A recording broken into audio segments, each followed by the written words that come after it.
주님께서 아브라함에게 말씀하셨다. 너는 네가 살고 있는 땅과 네가 난 곳과 너의 아버지의 집을 떠나서 내가 보여주는 땅으로 가거라. 내가 너로 큰 민족이 되게 하고 너에게 복을 주어서 네가 크게 이름을 떨치게 하겠다. 너는 복의 근원이 될 것이다.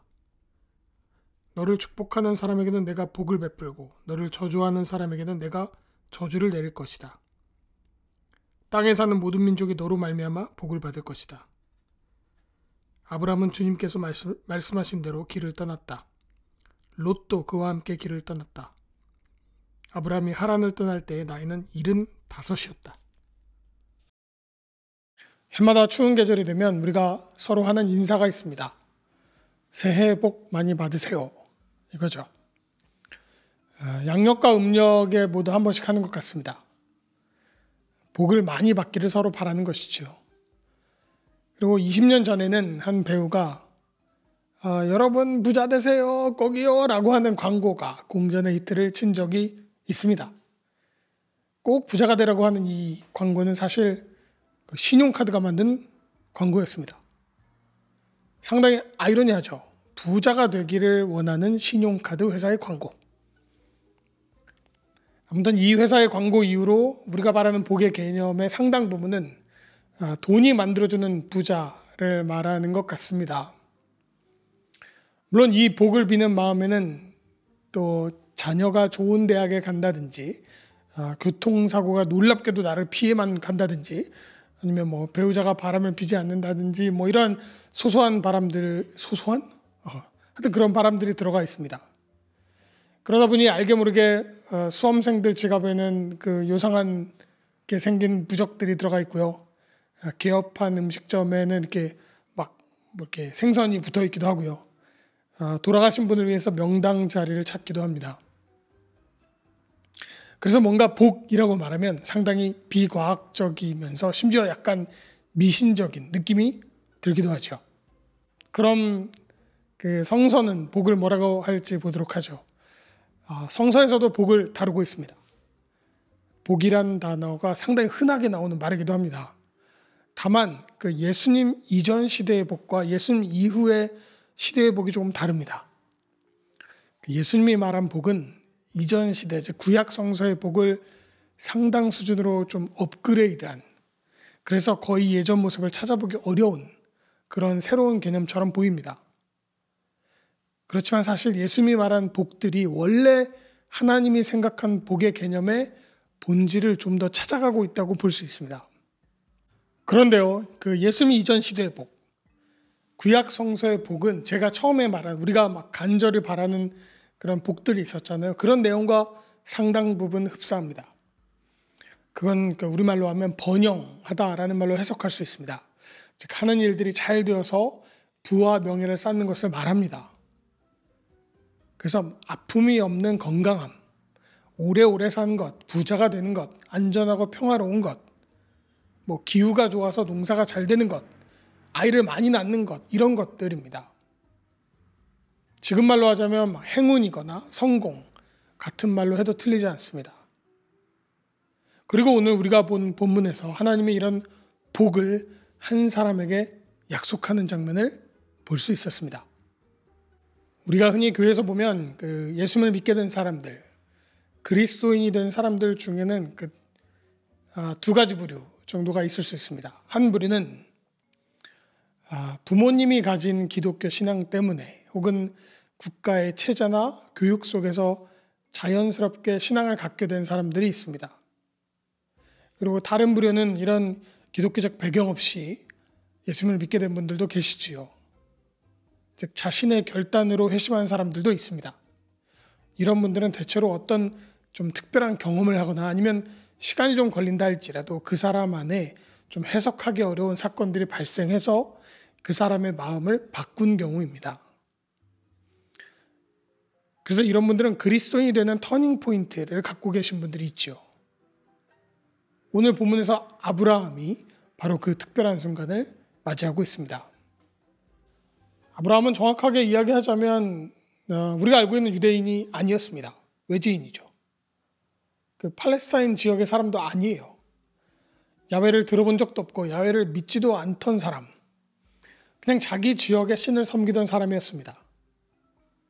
그리고 어느 날 그가 야훼를 만나게 됩니다. 다른 한편으로 보면 이건 하나님이 직접 아브라함을 선교하고 있는 듯이 보입니다. 선교. 그래서 아브라함에게 자신이 믿던 신을 버리고 나 야훼를 따르라 라고 전도하고 있습니다. 그런데 그냥 설득만 하는 것이 아니라 만약 그 결단을 한다면 그 선택에 대해서 하나님이 상당한 보상을 하고자 합니다. 그게 바로 복입니다. 하나님이 전도하면서 복을 약속하고 있습니다. 하나님이 아브라함에게 약속한 복들이 이렇습니다. 첫째가 너의 가족이 큰 나라가 되겠다라고 하는 겁니다. 여러분, 이 시대가요, 부족 국가라고 불리는 시대입니다. 혈족으로 이루어진 집단들이 다소 느슨한 형태의 사회 조직을 만들었던 시기죠. 아직 중앙 집권적인 왕권 국가를 분명하게 만들지 못했던 시대입니다. 그래서 부족이라는 집단과 왕국이라는 좀 더 큰 조직이 함께 혼재하던 시절이에요. 즉, 큰 나라가 된다는 것은 한 부족이 많은 영토와 인구를 획득하고 그 다음에 권력과 부를 쌓아서 문명을 갖춘 나라를 세운다는 뜻입니다. 이 당시의 모든 가족과 부족들이 꿈꾸던 최종 목표입니다. 이걸 하나님이 약속한 것이죠. 이 큰 나라를 아브라함에 세우게 되면 아브라함은 당연히 그 이름을 크게 날리게 될 것이고 아브라함을 통해서 복을 받고자 할 것이고 아브라함을 따르고 섬기는 사람들이 늘어나게 될 것이라는 복을 하나님이 약속하고 있습니다. 아브라함은 이 제안을 받아들였을까요? 네, 받아들입니다. 사실 당시 시대의 상식에서 보자면 위험한 도전입니다. 리스크가 큰 시도예요. 그런데 받아들입니다. 한번 해볼만 하다고 생각했을 겁니다.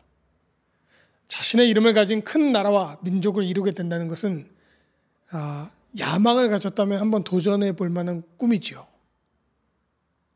당시 아브라함의 그 시족의 모임이 나쁘지 않았을 수도 있습니다만 그렇지만 그럭저럭한 수준이었습니다. 그런데 어떤 신이 나타나서 자신에게 큰 나라와 민족의 복을 약속했으니까요. 물론 이건 아브라함 개인의 열정 때문일 수도 있고요.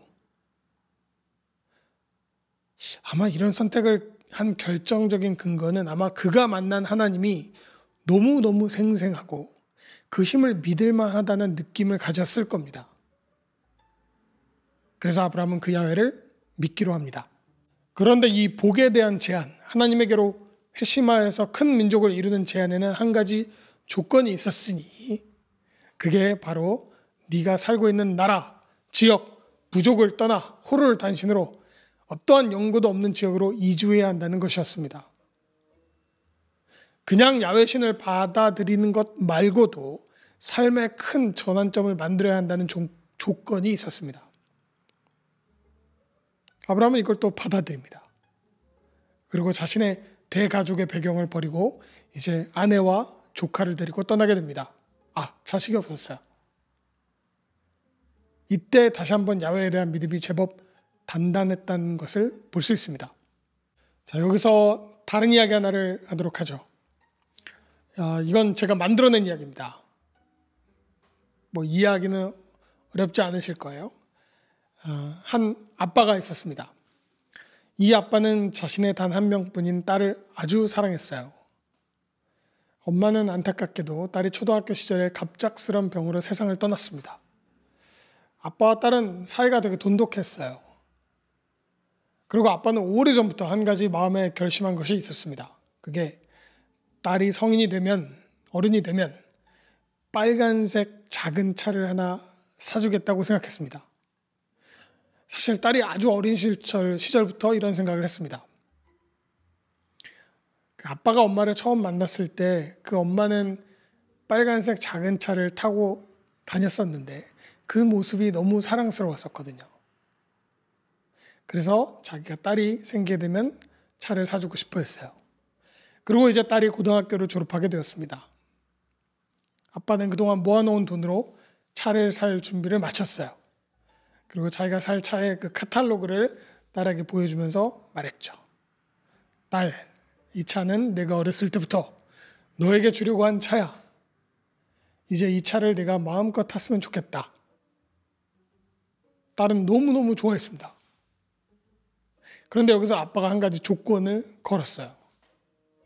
대신 운전면허 학원을 성실히 다녀서 좋은 성적으로 면허를 따도록 해. 그러면 그때 이 차를 사줄게. 딸은 매우 좋았습니다. 그런데 마음에 한 가지 걸리는 게 있었죠. 그건 성실하게 학원을 다니면서 운전을 배우고 도로교통법을 배워야 한다는 것이었습니다.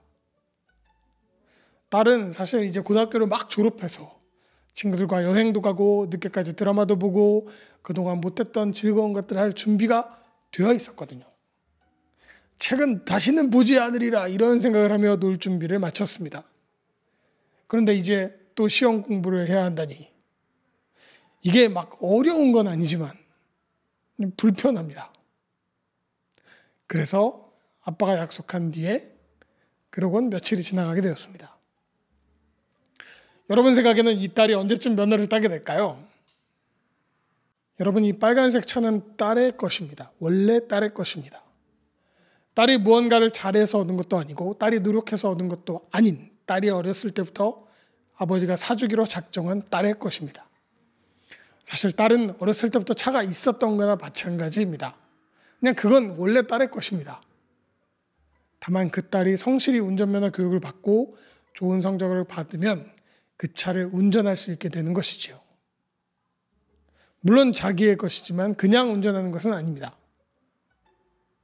딸의 것이지만 자그마한 조건을 충족해야 됩니다. 이복 말입니다. 건강하게 오래 살며 풍요롭고 하는 일들의 결과가 좋은 이 복은 원래 사람의 것입니다. 원래 하나님이 우주와 세계를 디자인할 때부터 사람에게 장착해 주고자 했던 것입니다. 원래 사람은 이 복을 가지고 태어난 것이나 마찬가지입니다. 다만 이 복에 대한 한 가지 조건이 있었으니 그건 그 복이 하나님이 준 것이며 그 복을 내가 스스로 만들어낸 것이 아니라는 것에 동의해야 하는 것입니다. 그런데 사람들은 그 조건을 맞추는데 실패했던 것이죠. 복은 원래 하나님이 사람에게 주고자 했던 것입니다. 그래서 막 엄청나게 빌어야 얻는 것도 아니고 돈을 많이 들여서 사와야 하는 것도 아닙니다. 원래 하나님은 이 사람에게 이것을 기꺼이 주고자 했던 것입니다. 그리고 그 복을 이제 한 사람을 통해서 사람에게 전달하고자 하니 그게 바로 아브라함입니다. 여러분, 아브라함에게 주어진 조건 기억하시죠? 네 나라와 부족과 가족을 떠나라. 여러분, 이게 어려운 걸까요? 물론 편안한 일은 아닙니다. 그렇지만 원래 아브라함의 가족들은 유목민이에요. 가축들을 데리고 다니면서 좋은 풀이 있는 곳을 찾아 떠돌아다니는 것이 익숙한 사람들입니다. 물론 가족을 떠나서 살아가야 하는 일이 좀 불편할 수는 있습니다. 이제껏 사용하지 않던 새로운 것들에 적응해야 합니다. 그렇지만 매우 힘든 일은 아닙니다. 그저 성실히 운전면허 학원에 출석해야 하는 것처럼 말이죠.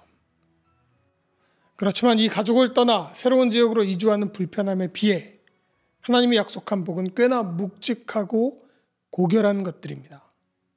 큰 나라가 되는 것이지요. 아브라함의 이름으로 시작된 큰 제국이 만들어지는 것입니다. 그게 가족을 떠나는 불편함의 대가입니다. 이게 원래 하나님이 주고자 한 복이지요. 만약 그 딸이 그 다소의 불편한 조건을 잘 맞춰서 차를 운전하게 된다면 빨간색 차를 가지고 할 수 있는 일들이 너무나 많습니다. 이 차와 함께 할 여행들, 경험과 추억들, 그리고 그 딸이 누릴 자유들. 그 다소의 불편함에 비해 얻는 것이 너무 크지요. 하나님은 정말 원래 주고 싶었던 그 위대한 복을 아브라함에게 작은 불편함의 조건을 걸어 사람에게 약속하고 있습니다. 이게 예수를 믿고 예수를 따르는 이들에게 주고자 하는 복의 뿌리입니다. 그가 어떻게 사람을 사랑하고 아꼈는지를 보여주고 있습니다. 이게 믿는 것과 상속자가 되는 것의 의미입니다. 그것 좀 불편할 만하지 않습니까?